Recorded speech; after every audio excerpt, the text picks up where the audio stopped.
A continuación, Noticiero Telesucesos. Clasificación A. Apto para todo público.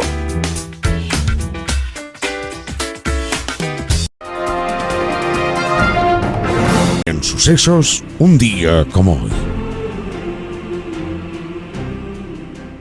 Corría la mitad del siglo XIX en España, y el sueño de vivir de la literatura quizás no era más que eso, un simple sueño. Pero eso era lo que ambicionaba al fin y al cabo un joven llamado Gustavo Adolfo Bécquer. A Bécquer nunca le sonrió la fortuna, y en alguna ocasión obtuvo un puesto como escribiente en un organismo gubernamental. Bécquer, que además era un gran pintor y dibujante, dedicó algún momento para pintar una escena de Shakespeare. Entonces el jefe lo descubrió y le dijo: Es usted un gran artista, señor Bécquer, pero mi oficina no necesita de vagos pintores. Vaya a pintar en los parques, en la calle. Usted está despedido. Y Bécquer tuvo que abandonar aquel puesto oscuro y lanzarse a la aventura aún más oscura de intentar vender un cuadro hoy o un poema después. Hoy nadie recuerda a aquel oscuro funcionario que no supo descubrir que su empleado era en verdad un gran artista. Pero de Bécquer, por suerte, nos quedan sus versos de amor. Nadie olvida aquellos que dicen: volverán las oscuras golondrinas en tu balcón sus nidos a colgar.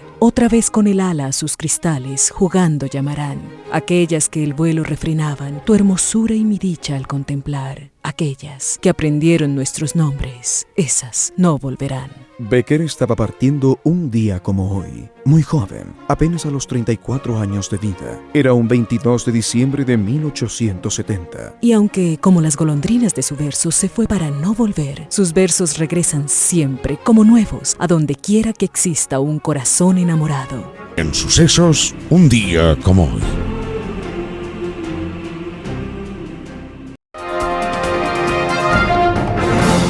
Titulares. Muere el expresidente de la República, Rodrigo Borja Ceballos, y el gobierno decreta 3 días de duelo nacional. Aumento del salario básico unificado impacta directamente en las pensiones del Instituto Ecuatoriano de Seguridad Social.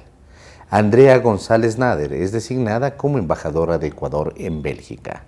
El metro llegará a la Ofelia. CAF aprueba $80 millones para la extensión.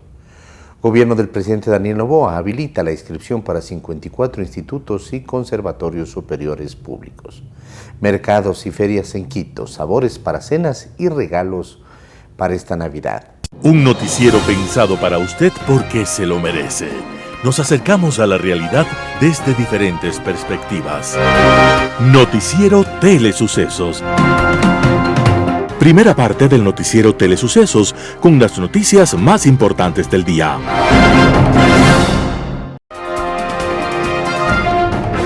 ¿Qué tal, amigos? Bienvenidos a Telesucesos y su noticiero. Adelante con la información. Muere el expresidente de la República, Rodrigo Borja Ceballos, y el gobierno decreta 3 días de duelo nacional. Este jueves 18 de diciembre falleció en Quito el expresidente de la República, Rodrigo Borja Ceballos, a la edad de 90 años.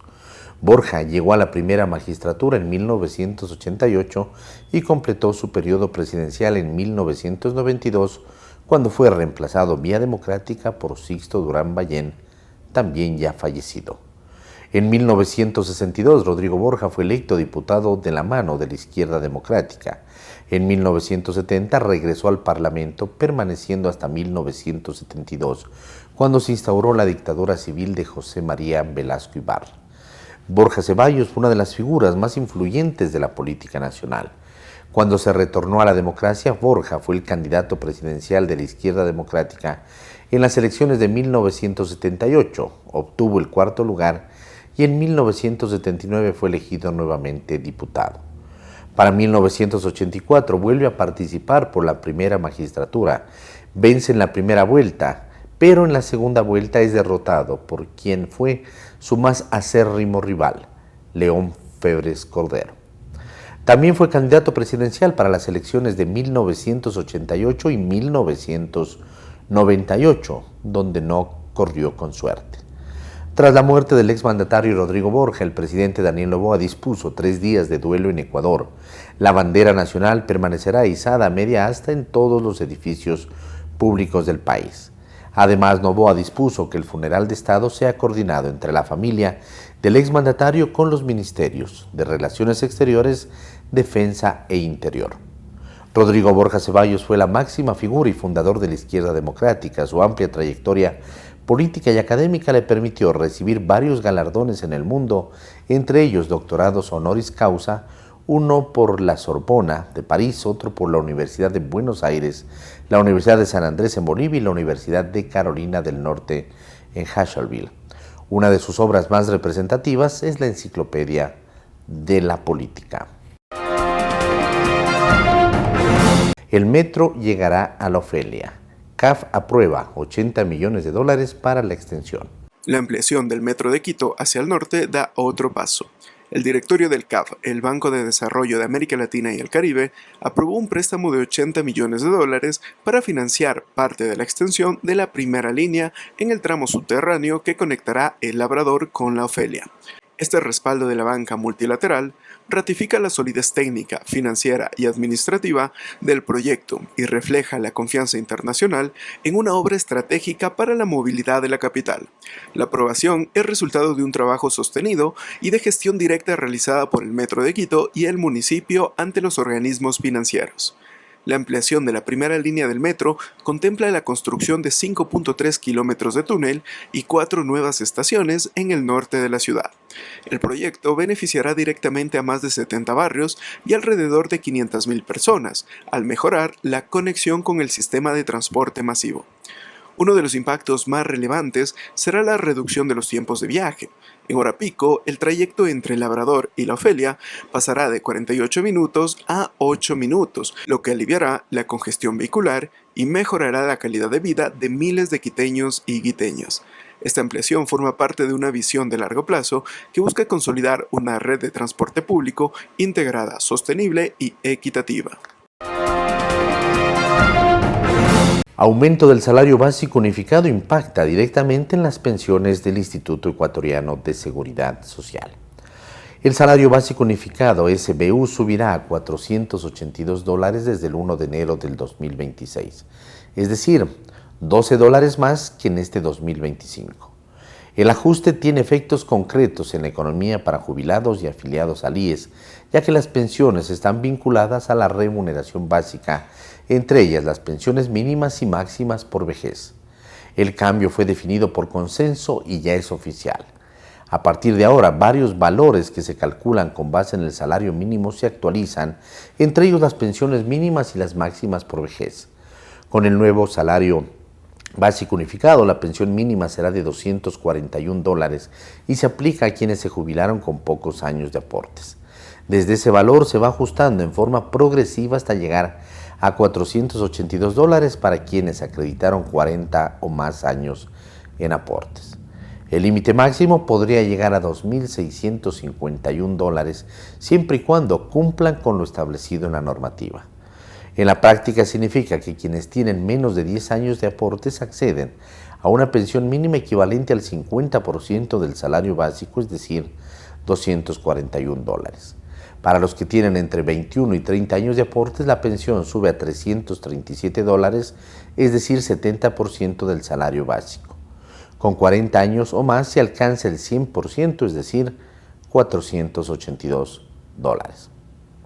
En el caso de las pensiones máximas, el rango va desde los $1.205 para quienes tienen menos años de aportación hasta el tope de $2.651 para carreras laborales largas y continuas. En resumen, el alza del salario básico para el 2026 no solo impacta en sueldos y aportes, sino que marca el piso y el techo de las pensiones del Instituto Ecuatoriano de Seguridad Social. Gobierno del presidente Daniel Noboa habilita la inscripción para 54 institutos y conservatorios superiores públicos. El gobierno del Nuevo Ecuador, a través del Ministerio de Educación, Deporte y Cultura, anuncia la apertura de la etapa de inscripción para acceder a una carrera en los 54 institutos tecnológicos y conservatorios superiores públicos del país, correspondiente al primer periodo 2026, región costa, región insular. Esta fase es obligatoria y fundamental para los jóvenes que completaron el registro nacional. Además, está dirigido a personas que buscan alternativas de tercer nivel con alta proyección profesional. La etapa de inscripción estará habilitada desde el 18 hasta el 22 de diciembre. Los aspirantes deben realizar su inscripción en la página web www.registrounicoedusub.gov.es. Las carreras técnicas y tecnológicas brindan una formación orientada a la práctica, lo que facilita la inserción de los egresados en el mercado laboral. De manera paralela a la etapa de inscripción, se ha habilitado la fase para completar el registro social.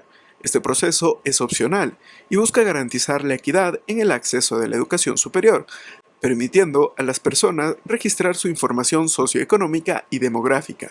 Completar este formulario otorga la posibilidad de obtener puntos adicionales de acción afirmativa por condición socioeconómica. Andrea González Nader es designada como embajadora de Ecuador en Bélgica. Mediante decreto ejecutivo número 257 emitido este 18 de diciembre, el presidente de la República, Daniel Noboa Sin, designó a Andrea González Nader como nueva embajadora del Ecuador ante el Reino de Bélgica. Esto como parte de los ajustes realizados en el cuerpo diplomático del país. Esta decisión oficial responde a la estrategia del gobierno de reforzar la presencia internacional del Ecuador. En ese sentido, Bélgica cumple un rol clave al albergar a las principales instituciones de la Unión Europea. González Nader tendrá como misión promover el diálogo político, impulsar la cooperación internacional, atraer inversiones y reforzar los vínculos comerciales entre Ecuador y la Unión Europea, incluido también el debate sobre el visado Schengen. A través del mismo decreto presidencial que nomina a González, se dispone la finalización de funciones de Danilo Javier Aliaga Sancho, quien se desempeñaba como embajador del Ecuador ante Bélgica, jefe de la misión ante la Unión Europea y embajador concurrente ante el Gran Ducado de Luxemburgo. Andrea González Nader es ingeniera ambiental, empresaria y activista. Su trayectoria está vinculada a temas como la sostenibilidad, la participación ciudadana y la gestión pública. En la política fue candidata vicepresidencial en las elecciones generales del 2023 y luego candidata presidencial en las elecciones generales del 2025, lo que la posicionó como una figura visible en el escenario nacional. El gobierno de Daniel Noboa ha apostado por incorporar perfiles externos a la carrera diplomática tradicional. El caso de Andrea González no es la excepción, ya que es la primera ocasión en la que ella ingresa al servicio diplomático. Mercados y ferias en Quito, sabores para cenas y regalos para esta Navidad. Cuando compras productos locales, ganas tú y ganan cientos de emprendedores de la ciudad. Este gesto sencillo dinamiza la economía de muchas familias, especialmente en la temporada navideña. Los mercados y ferias municipales son el escenario donde esto cobra vida, espacios que aseguran el abastecimiento de alimentos, regalos y detalles para estas fiestas. Allí la Navidad se vive entre productos frescos, sabores tradicionales y múltiples opciones para el regalo del amigo secreto o para sorprender a grandes y pequeños durante la celebración de Navidad y Año Nuevo. Actualmente, el Distrito Metropolitano cuenta con 52 mercados municipales, plataformas y ferias distribuidas en distintos sectores del norte, centro y sur de la ciudad. Estos lugares integran productos perecederos como frutas, verduras, carnes y lácteos que requieren consumo y conservación adecuada, así como productos no perecederos, entre ellos granos, harinas, especias y alimentos empacados que pueden almacenarse por más tiempo. A esta oferta se suma la feria navideña, que durante diciembre se instalan en distintos puntos de la ciudad y combinan productos locales, artesanías, gastronomía y actividades culturales. Según la agenda municipal, estas ferias reúnen emprendimientos y comerciantes que ofrecen opciones de regalo, accesorios, decoración navideña, juguetes y productos tradicionales en un ambiente familiar acompañado de música y expresiones culturales. Ministro del Interior reconoce problemática en la penitenciaría del Litoral. Tenemos un problema, sí, que lo estamos combatiendo también. No tenemos el espacio adecuado para poderlo hacer dentro del sistema penitenciario, pero estamos trabajando con todas las herramientas posibles para poder tomar las acciones pertinentes, manifestó el ministro del Interior en RTS, reconociendo la crisis sanitaria que se vive dentro de la penitenciaría del Litoral y añade: nuestros centros penitenciarios son obsoletos. El ministro del Interior, John Reinberg, reconoció este 19 de diciembre de 2025 que existe un problema sanitario en la penitenciaría del Litoral. Esta cárcel es la más poblada y violenta del país. A eso se suma el problema sanitario, ya que solo en este año han muerto casi 600 presos por enfermedades como la tuberculosis. Organizaciones que defienden los derechos humanos tienen en la mira a este centro penitenciario, ya que cerca del 8% de los 12.000 presos que hay al momento han muerto por tuberculosis o desnutrición crónica. La suma de presos fallecidos solo en la penitenciaría este año llega a 592 y supera los 567 presos asesinados en masacres carcelarias de todo el país entre el 2021 y el 2024. En Guayas tenemos médicos que están constantemente en el centro penitenciario dando las medicaciones necesarias, pero tenemos también casos, muchos de ellos, de consumidores que están dentro de las cárceles que prefieren intercambiar su alimentación, por ejemplo, por un poco de droga. Eso hace que comience a tener un problema de desnutrición y a contagiarse de enfermedades, apuntó Reinberg en la nota entregada a RTS. Respecto al hacinamiento, Reinberg sostuvo que es fundamental construir el nuevo centro penitenciario en la provincia de Santa Elena, que tendrá capacidad para 15.120 presos. La obra arrancaría en marzo y estará lista en unos 15 a 18 meses. Directorio del Fondo Monetario Internacional aprobó un nuevo desembolso para el Ecuador. El directorio del Fondo Monetario Internacional aprobó el 18 de diciembre un nuevo desembolso de $630 millones para Ecuador. La decisión llega después de que nuestro país completó exitosamente la cuarta revisión del acuerdo crediticio vigente desde mayo de 2024. Con el desembolso de los $630 millones, el último por parte del multilateral en este 2025, Ecuador ya suma $3.300 millones de los $5.000 millones que corresponden al acuerdo crediticio que se extenderá hasta el 2028. El Fondo Monetario Internacional destacó que Ecuador cumplió todos y cada uno de los criterios cuantitativos de desempeño previstos para octubre de 2025 y en este sentido se refleja el avance del gobierno de Daniel Noboa en el tema de las reformas fiscales y estructurales que se habían negociado previamente con el multilateral. La recuperación económica ecuatoriana se proyecta con un crecimiento del 3.4% en este año y esto ha hecho que supere las expectativas que tenía el Fondo Monetario Internacional con nuestro país. Respecto a la deuda pública, el organismo destacó que mantiene una trayectoria firme de reducción. Esta tendencia facilitará eventualmente la reincorporación de Ecuador a los mercados internacionales de capitales, permitiendo el retorno al financiamiento mediante bonos soberanos por primera vez desde 2020. Desde el lunes, mejoras en estacionamientos públicos de la red Carolina y Bicentenario. Desde este lunes 22 de diciembre, varios estacionamientos públicos de la ciudad entran en fase de mejora. Se trata de los parqueaderos de la red Carolina del 1 al 8 y Bicentenario B, donde se realizarán trabajos para arreglar el piso, mantener las superficies de circulación y mejorar la seguridad. Las obras permitirán que el ingreso y la salida de vehículos sea más cómodo y además seguro, al mismo tiempo que ordena mejor el uso de los estacionamientos. Durante los trabajos, algunas áreas podrían tener intervenciones parciales, por lo que se recomienda a los usuarios estar atentos a la señalización y planificar sus visitas. No se interrumpirá el servicio. Los trabajos se iniciarán el lunes en las plazas de Bicentenario B, ubicado en el Parque Bicentenario, en la avenida Amazonas y Río Curacay, y el estacionamiento Carolina 3 a la altura de la Japón y avenida Amazonas. Los servicios de estos parqueaderos se mantienen operativos debido a que las intervenciones se realizarán con el cuidado respectivo para mantener el servicio.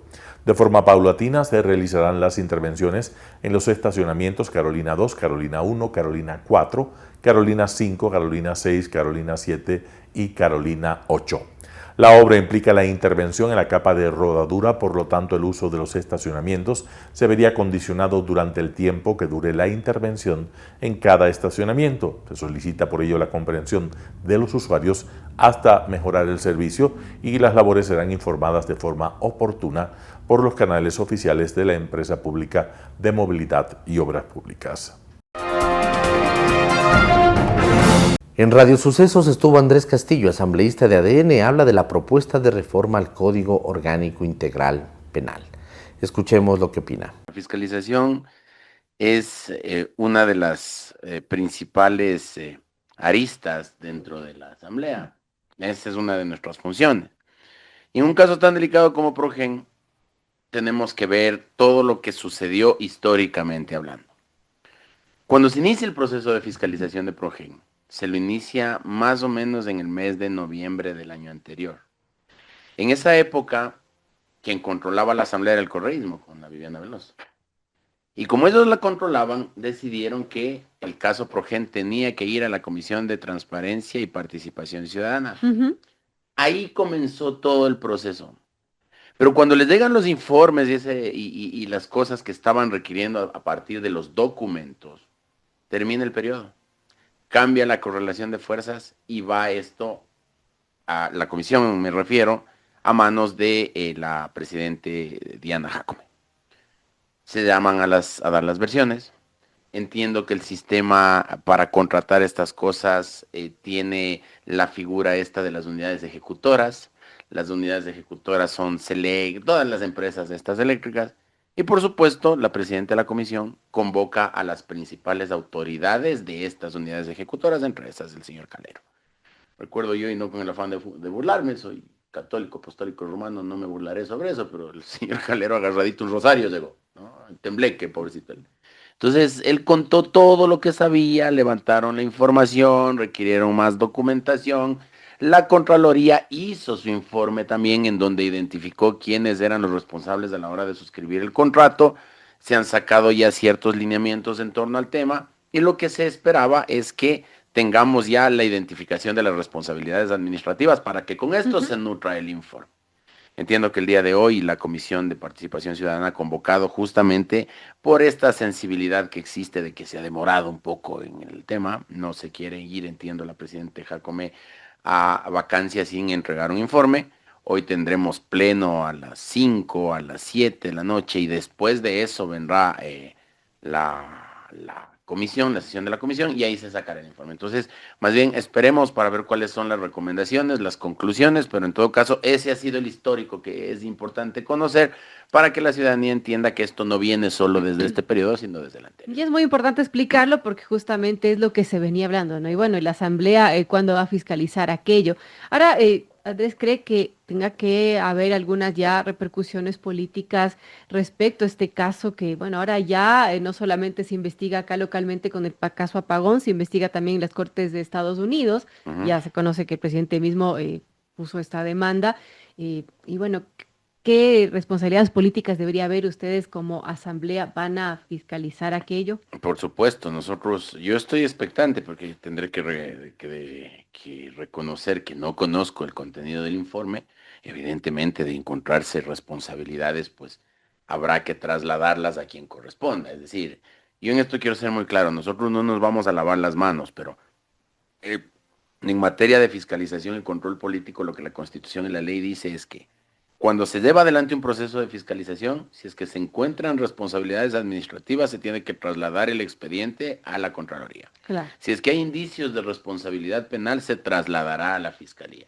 Seguramente en el informe se darán recomendaciones en torno a ese tema. O sea, la Asamblea lo que hace es emitir un informe que dice nosotros hemos investigado y estas son las personas que son responsables, pero no tiene la capacidad de juzgar en sí mismo, es decir, la Asamblea llega solo hasta ese punto. En caso de que existiesen responsables que pueden ser susceptibles de juicio político, ahí podríamos iniciar las acciones políticas en contra de las autoridades que, de acuerdo a la Constitución, son susceptibles de ese tipo de investigación. De ahí, entiendo que los directores o los gerentes de estas unidades ejecutoras no son sujetos de juicio político, no quiero adelantar criterio, pero si es que no existen responsables por encima de ellos, pues nosotros poco podríamos hacer.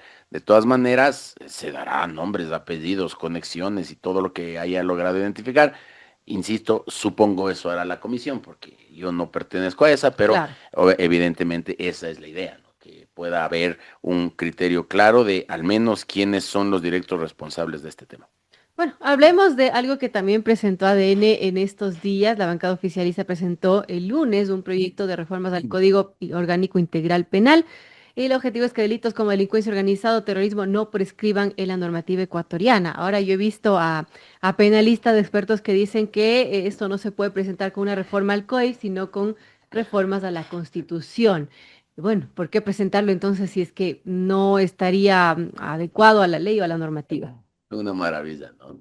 Una maravilla, pero los mismos que ahora dicen que no se puede hacer reformas al COIP y se tiene que hacer enmiendas o reformas constitucionales, son las que hace un mes hacían campaña por el no y decían que no hay que cambiar la Constitución, que basta cambiar el COIP. ¿Qué mismo? Es decir, ¿cómo hacemos? ¿Cómo se hace? ¿No? El mismo García, el mismo Ávila, la misma Miño, todos ellos que en su momento decían que hay que reformar simplemente las leyes porque la Constitución es una maravilla, ahora hablan de reformas de la Constitución. Yo quiero traer a colación unos temas muy puntuales. De acuerdo al derecho internacional, los únicos delitos que son imprescriptibles son los de lesa humanidad, ¿no es cierto?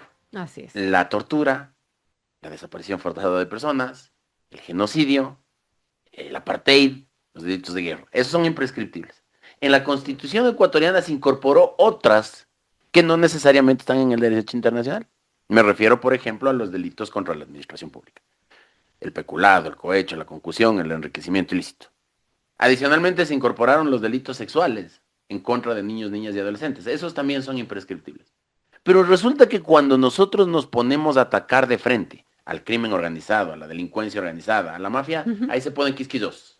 Ahí ya no les gustan las formas. Ahí hay que proteger la coma y el punto y coma de las formas. Pues es que es la mafia, pues entonces a ellos hay que un poco protegerles, ¿no es cierto? Nosotros lo que estamos pidiendo es que se incorpore a este paquete de delitos que son imprescriptibles y que ya constan en la Constitución, nuevos, otros que ahora nos están atacando, que vienen del mismo tronco. El terrorismo, la delincuencia organizada, el sicariato, la extorsión, el secuestro extorsivo, la asociación ilícita para la minería ilegal y lo que es una pasión de la Diana Jacome, el combate a la pornografía infantil. Natalie Morillo, ministra de Gobierno, estuvo en Radio Sucesos. Habla de la situación política actual y la gestión que viene desarrollando en el ministerio. Vamos con la nota. Aquí nosotros hemos sido claros, ya ayer ha manifestado el presidente del legislativo, ha convocado a la legislatura, por decirlo así, al presidente Mario Godoy. Es algo que él tiene en sus competencias. Sabemos que la Asamblea Nacional se rige por la ley, por la normativa, no por presiones ni estos espectáculos políticos en los que lamentablemente han querido volver ciertos asambleístas de la Revolución Ciudadana, y él está actuando de manera exclusiva, tal como lo dice el artículo 9.21 de la Ley Orgánica de la Función Legislativa. Bueno, y veamos qué sucede con esto. Es preocupante. Hablemos de su gestión, ministra, porque ya es un mes que está como ministra de Gobierno. Y bueno, ¿qué nos puede comentar? Usted al inicio de su gestión decía que se va a enfocar en el diálogo, a diálogos con todos los sectores, pero recientemente ha señalado que, claro, hay líneas rojas en este diálogo, como los alcaldes de Guayaquil, alcaldes de Cuenca, alcaldes de Quito. En todo caso, ¿cómo está dándose ese diálogo? ¿Qué resultados se ha obtenido? ¿Cómo ha ido avanzando con ello? ¿Qué nos puede comentar de novedades? Verónica, durante mañana voy a tener un mes de gestión. Durante este mes hemos tenido un diálogo abierto. Esa es la base de nuestra gobernabilidad democrática. Como lo dije desde el primer momento en que me senté en el Ministerio de Gobierno, diálogo con todos aquellos que quieren construir, no con quienes quieren destruir. Esa es nuestra política y así lo hemos hecho. Ya he tenido varias reuniones con la AME, la Asociación de Municipales del Ecuador, con el CONGOPE, con el presidente, para poder ver cuáles son las realidades de las prefecturas, de la misma manera con Comaga, que ustedes saben que muchas veces es descuidada la región insular y la región de la Amazonía. Aquí necesitamos poder escuchar para, con base a eso, poder nosotros levantar cuáles son las alertas, ver dónde existe algún nudo crítico y poder generar las acciones respectivas. Creo que solo escuchando las realidades territoriales y gremiales se puede construir soluciones reales. También me reuní con el Comité Ecuatoriano Empresarial, que es muy importante, Verónica. ¿Por qué? Porque ellos son quienes generan economía. Entonces tenemos que estar de la misma manera reunidos con el sector privado para poder seguir en nuestro planteamiento que tenemos como gobierno de dinamizar la economía. Es la única forma también de poder construir y de poder tener estas alianzas que le hacen bien al Ecuador, que le hacen bien a los ecuatorianos. Me reuní con las federaciones y confederaciones del gremio del transporte y este lunes vamos a tener nuestra mesa, vamos a retomar las mesas de seguridad del sector transportista que están a cargo del Ministerio de Gobierno. Yo me he comprometido y les he dicho que yo misma las voy a presidir. ¿Cuál es el objetivo de esto? Poder revisar qué es lo que está pasando en la transportación, qué es lo que están pasando en los diferentes gremios. Vamos a estar con las diferentes carteras de Estado que están involucradas dentro de este aspecto y vamos a seguir caminando, que es lo principal.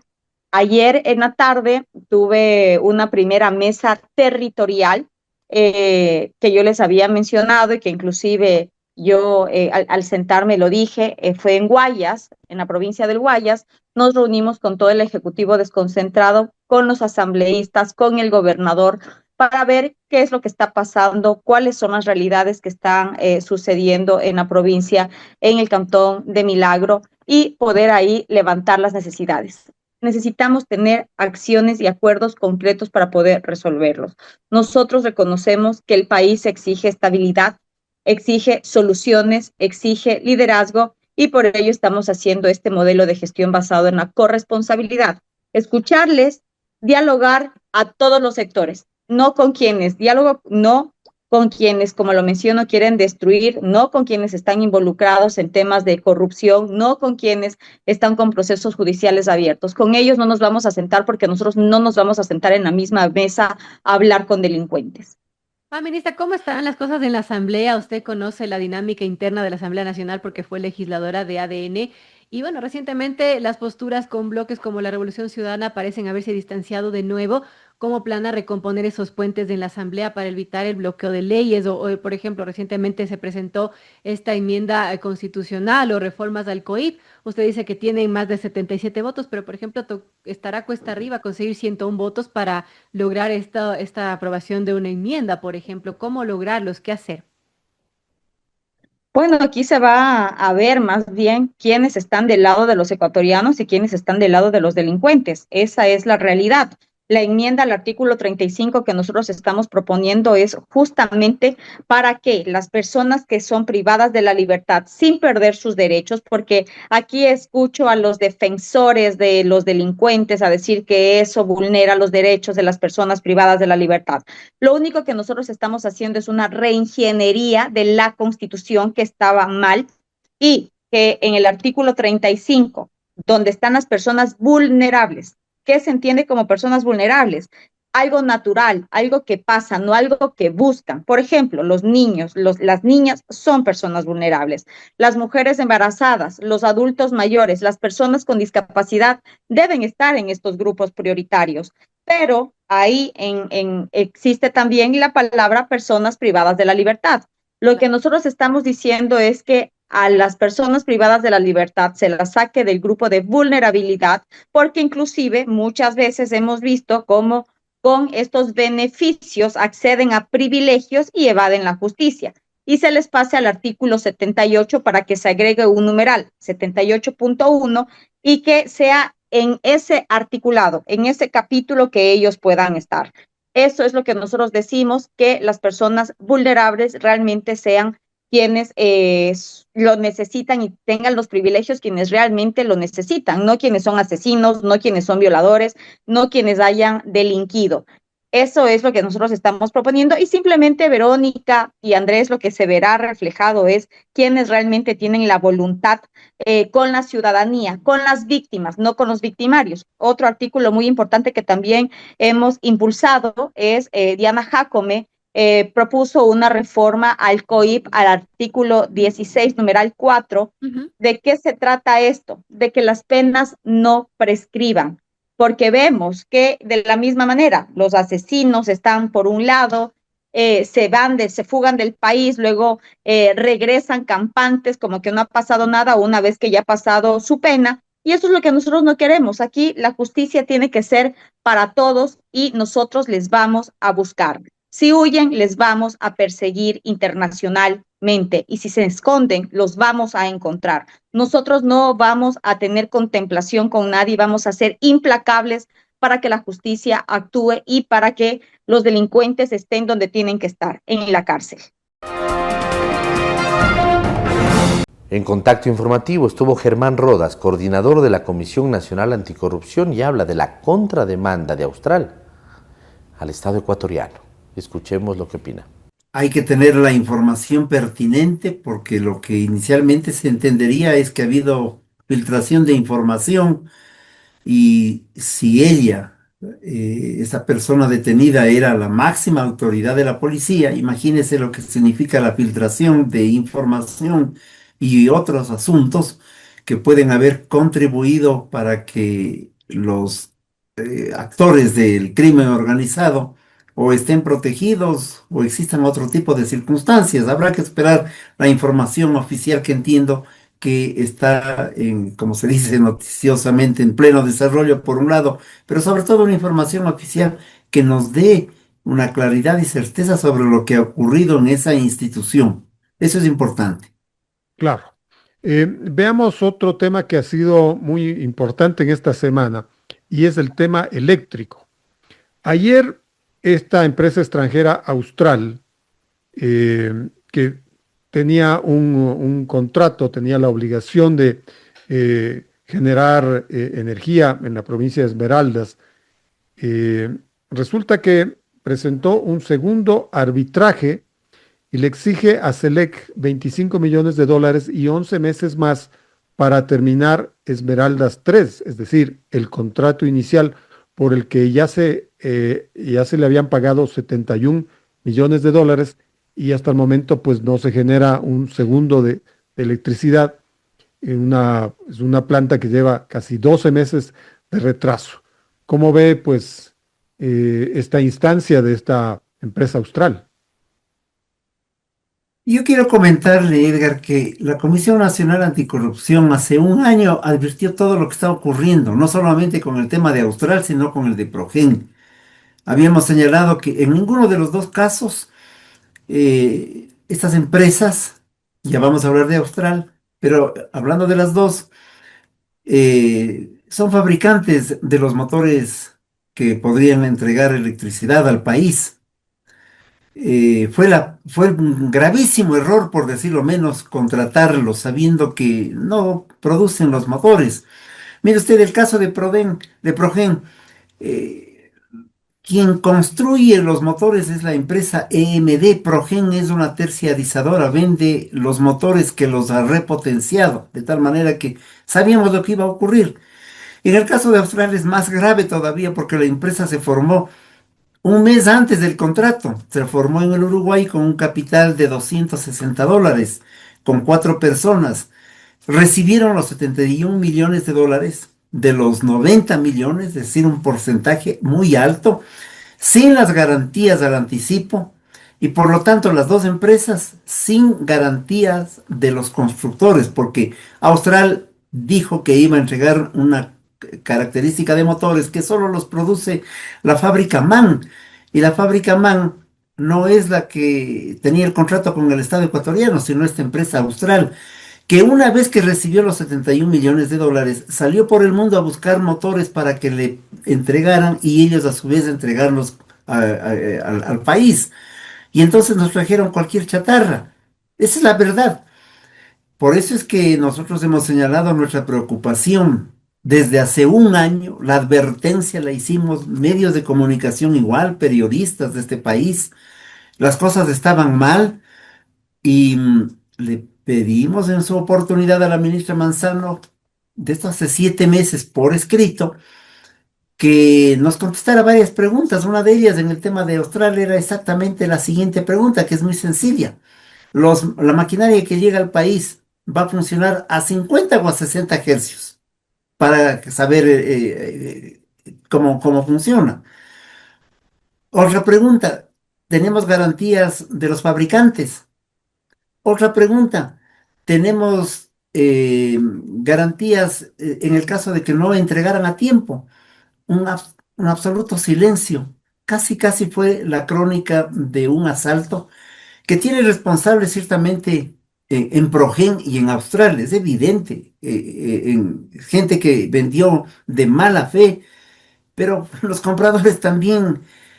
Nos ha enseñado ya el trabajo de la Comisión Nacional Anticorrupción que el acto colusorio no se produce así nomás, sino que también hay un manejo inadecuado. Selega ha sido una empresa que ha manejado las cosas, no ahora, desde hace tantísimos años atrás, de una manera inadecuada, absurda, por decirlo menos. Y entonces han ocurrido las circunstancias que hoy estamos comentando. Yo recuerdo que el ministro Luque decía desde Estados Unidos que están firmando los documentos y mirando los motores nuevos. No eran nuevos. Y el control de las máquinas de Austral se hizo por Zoom, ni siquiera yendo como en el caso de Progen, sino por Zoom. ¿Qué podíamos esperar? De tal manera que es un momento muy difícil para el país porque están en juego 175 millones, 110 de Progen y 75 exactamente 104 de Progen y 71 de Austral. Pero es concebible que sobre los 71 millones de Austral, ahora ellos pretendan que se les pague 25 millones más. No, son 90 los de Austral. Sobre los 90 piden más, piden 25. Pues eso ya es un absurdo total, ¿no? Es decir, hay la contrademanda.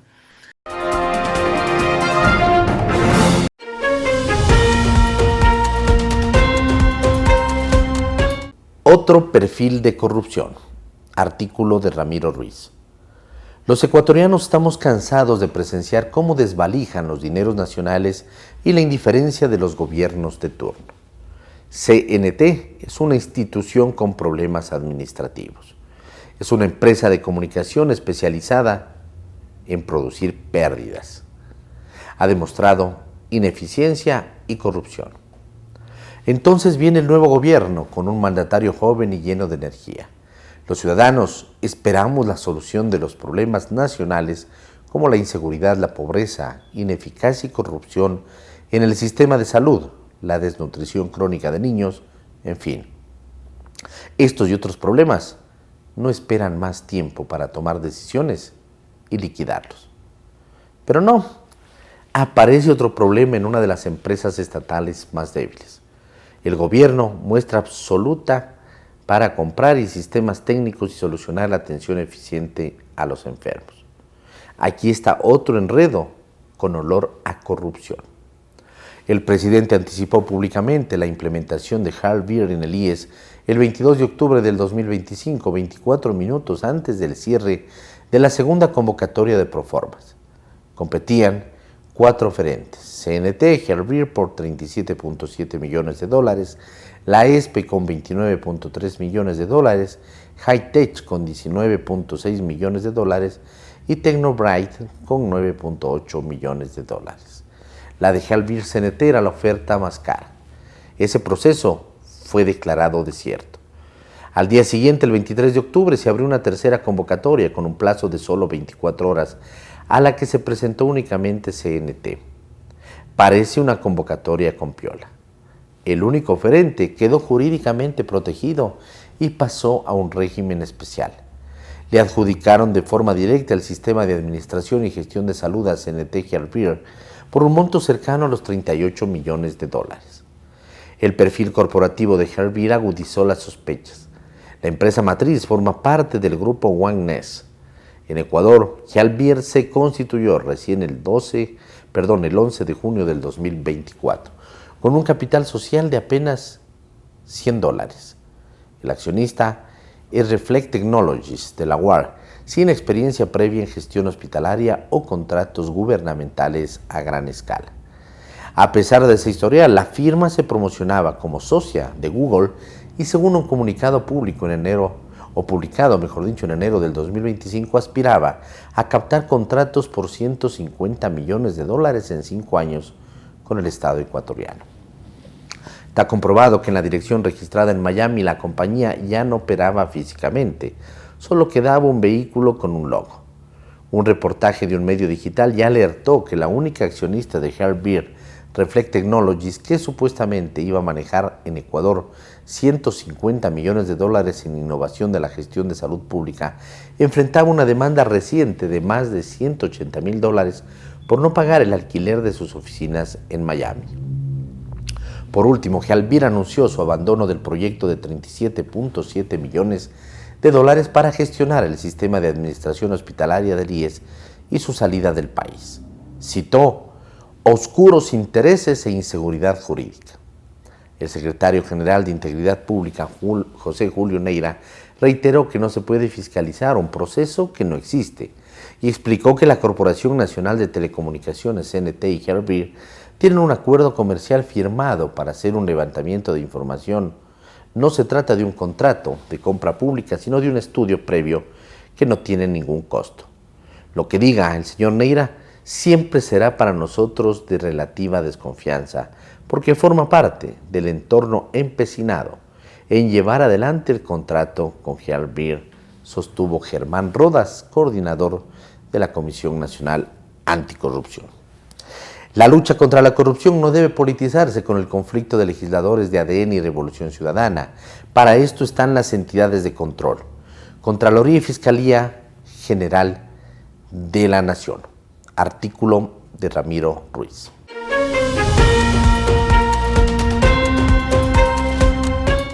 Lo de Chile, Fabián Corral, El Universo.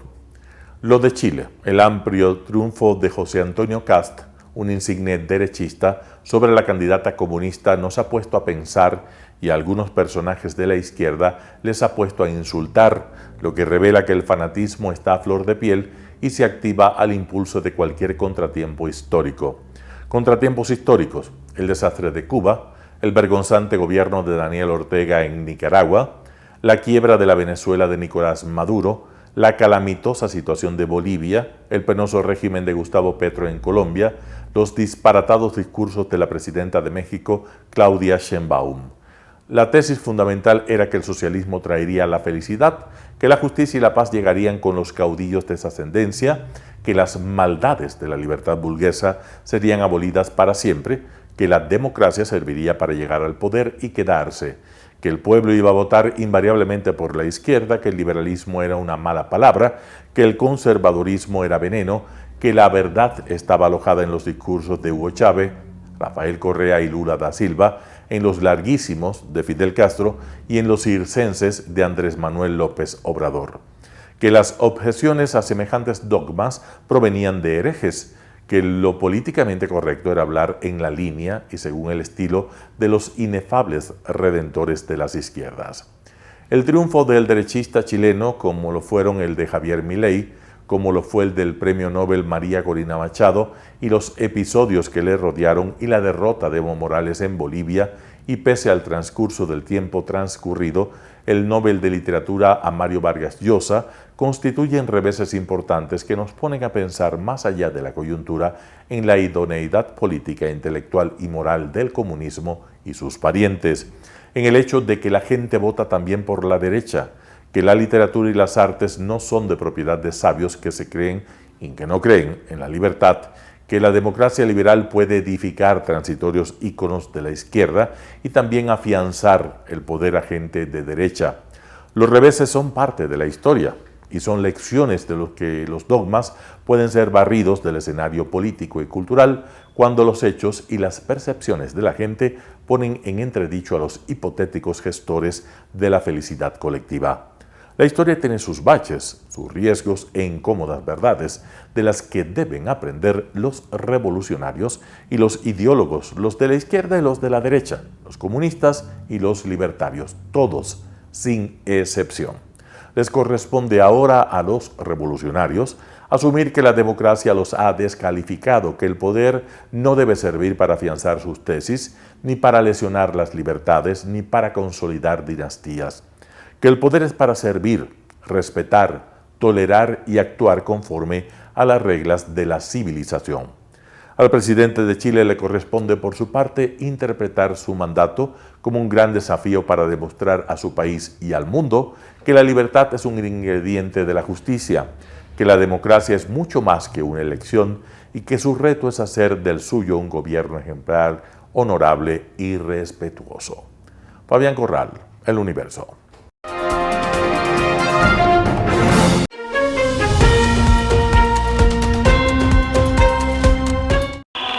Decenas de miles de personas se manifestaron el jueves en las calles de la capital búlgara y de otras grandes ciudades del país para exigir elecciones limpias y un poder judicial independiente capaz de combatir de forma eficaz la corrupción generalizada. Да дойде някой друг на власт, защото последните 20 години са едни и същи. Трябва да се сменят. Las protestas estallaron la semana pasada tras la presentación de los planes presupuestarios del gobierno, que contemplaban una subida de impuestos y un aumento del gasto público.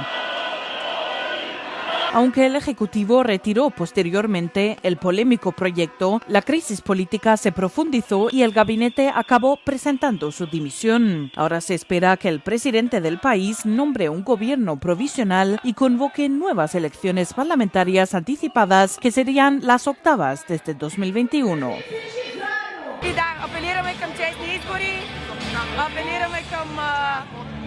Нов бюджет. Не знаем защо се случва за трети път да трябва да вкарат един и същи бюджет. Los últimos acontecimientos dejan a este país, miembro de la UE, sin presupuesto para el próximo año y sin un gobierno regular a pocas semanas de su entrada en la eurozona.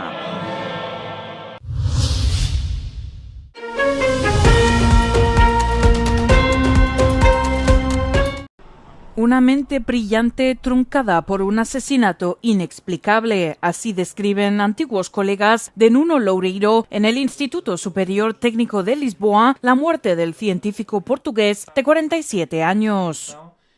Bruno Gonçalves, profesor y antiguo colaborador del físico, subraya el impacto irreparable de su fallecimiento. Os contributos que ele deu e que ainda poderia vir a dar, as equações que ficaram por escrever, seriam certamente mais um passo no sentido de podermos eventualmente tornar a fusão nuclear uma realidade, e é uma morte prematura e sem sentido e uma grande perda para a nossa comunidade científica.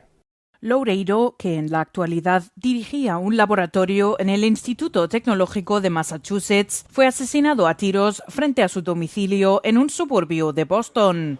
Una muerte difícil de comprender, especialmente por la naturaleza del trabajo al que dedicó su vida. Que tipo de inimigo é que poderia querer fazer, tendo em conta até a natureza da nossa atividade, a investigação que fazemos, porque é a fusão nuclear, mas ainda nem está próximo de uma aplicação comercial, tem como objetivo produzir eletricidade um dia para toda a humanidade. É difícil imaginar em que contexto é que alguém poderia querer fazer mal a uma pessoa que trabaja en esa área. Las autoridades estadounidenses creen que el principal sospechoso también es portugués y que pudo coincidir con la víctima en su etapa universitaria. El FBI señala que ambos cursaron el mismo programa en el Instituto Superior Técnico de Lisboa entre 1995 y 2000.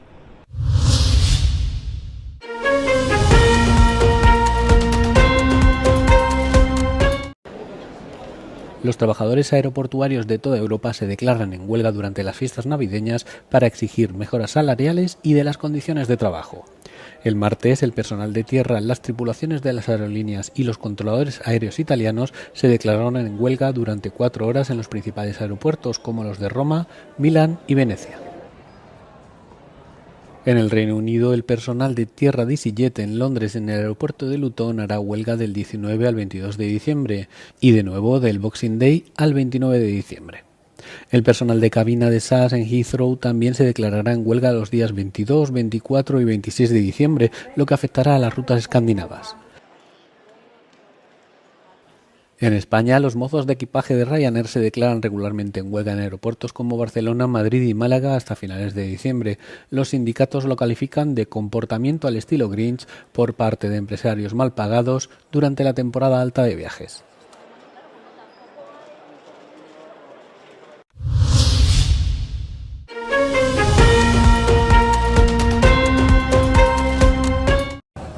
El director de la Agencia de la ONU para los Refugiados en Líbano dice que la medida de Estados Unidos de levantar las sanciones a Siria animará a más refugiados a regresar.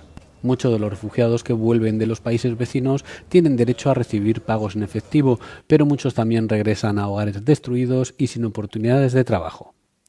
Sin trabajo ni reconstrucción, muchos podrían volver a marcharse. La ayuda proporcionada por las organizaciones internacionales ha sido hasta ahora a escala relativamente pequeña, pero la agencia de la ONU afirma que el levantamiento de las sanciones podría suponer una enorme diferencia. So far, most of the support provided in areas of return, where refugees have returned to or IDPs have returned to, has actually been by humanitarian organizations like UNHCR and others on the ground. What is needed now is big money in terms of reconstruction and private sector investments in Syria that will create jobs so that people can find a job, have an income that they can use to rebuild their house. La Agencia de la ONU para los Refugiados informa de que, en total, más de 1 millón de refugiados y casi 2 millones de desplazados internos sirios han regresado a sus hogares desde la caída del régimen de Al-Assad en 2024.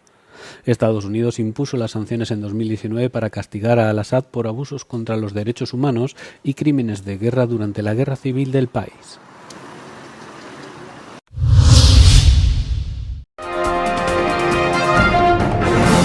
Las autoridades han hallado muerto al hombre sospechoso del tiroteo masivo en la Universidad de Brown, así como del asesinato de un profesor del Instituto Tecnológico de Massachusetts. El sospechoso fue encontrado en un almacén que él mismo había alquilado. Los investigadores creen que el hombre actuó solo y que posteriormente se quitó la vida. The community stepped up. It was all about groundwork, public assistance, interviews of individuals, and good old-fashioned policing. We looked at financial records, we looked at video footages, and in the specific incident, it was actually a video that provided us with a description of a vehicle. 2 personas murieron y 9 resultaron heridas en el tiroteo de la semana pasada en la Universidad de Brown. La policía detuvo brevemente a una persona de interés, pero la liberó por falta de pruebas y pasó a investigar una posible conexión con el asesinato de un profesor del Instituto Tecnológico de Massachusetts, cerca de Boston.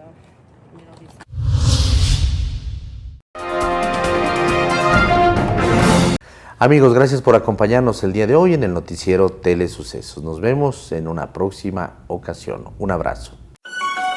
El noticiero Telesucesos es retransmitido de lunes a viernes a las 7 horas por Radio Planeta Sur 106.1 FM de la ciudad de Loja. Noticiero Telesucesos. Las opiniones vertidas en este espacio por la producción y dirección del programa son de exclusiva responsabilidad de sus autores y de quienes intervienen en ellos.